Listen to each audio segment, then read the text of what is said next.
ආයුබෝවන් ඔයාලා සියලු දෙනාටම. ඉතින් අපි අද කොහෙද යන්නේ කියලා බලමුද?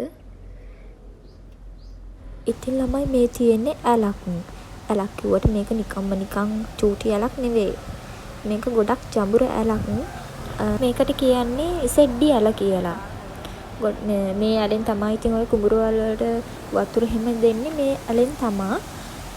මේක තියෙන්නේ ඉතින් පොළොන්නරුව මනම්පිටිය මහවැව කියන පොඩි ගම්මානේ තමයි මේක තියෙන්නේ.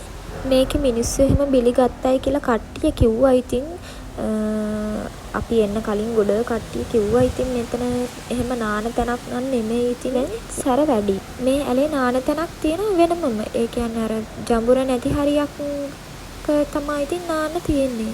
මේ හරියක ඉතින් අර මිනිස්සු නාන්නේ නෑ. ඉතින් කට්ටිය කිව්වා සාමාන්‍යයෙන් අවුරුද්දට හැම අවුරුද්දකටම එක්කෙනෙක් වගේ බිලි ගන්නවයි කියලා මෙතන. ඉතින් කලින් අලි එහෙම පවා මේ ගහගෙන ගිහිල්ලා තිබ්බලු. වතුර අර මේ වැස්සකාරට වතුර වැඩි වෙනවනේ. වතුර සැර වෙනවනේ.